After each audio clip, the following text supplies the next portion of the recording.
1. Le condensateur et ses caractéristiques. Un condensateur est un composant électronique qui permet de stocker de l'électricité sous forme de charges électriques.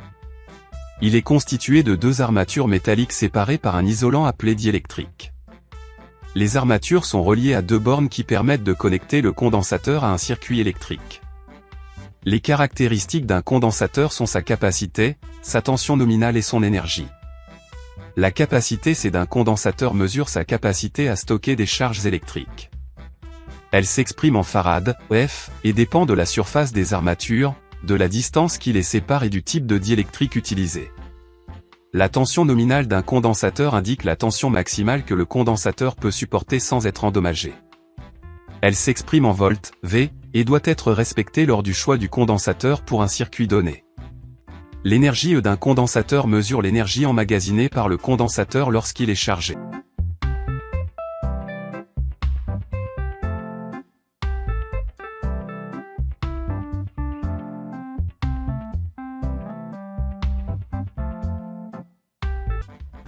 Comportement d'un condensateur dans un circuit électrique.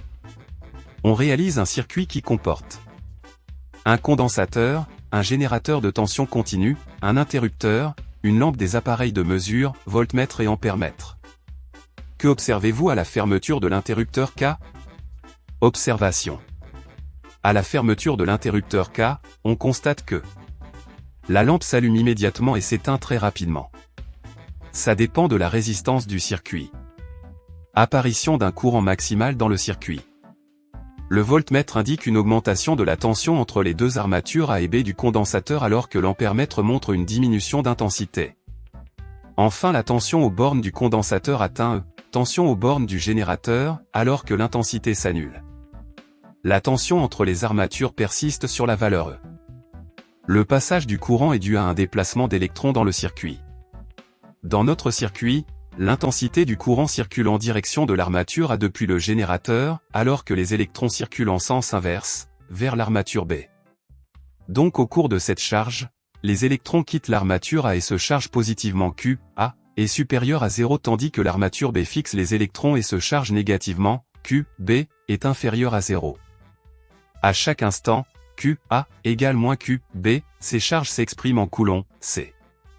Puisque la charge électrique se conserve donc les armatures A et B portent des charges électriques opposées, de mêmes valeurs absolues à chaque instant. La tension électrique qui apparaît entre les armatures et qui persiste montre que le condensateur est chargé.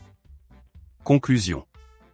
Un condensateur, branché à un générateur de tension continue, accumule sur ses armatures des charges électriques de même valeur, mais de signes opposés.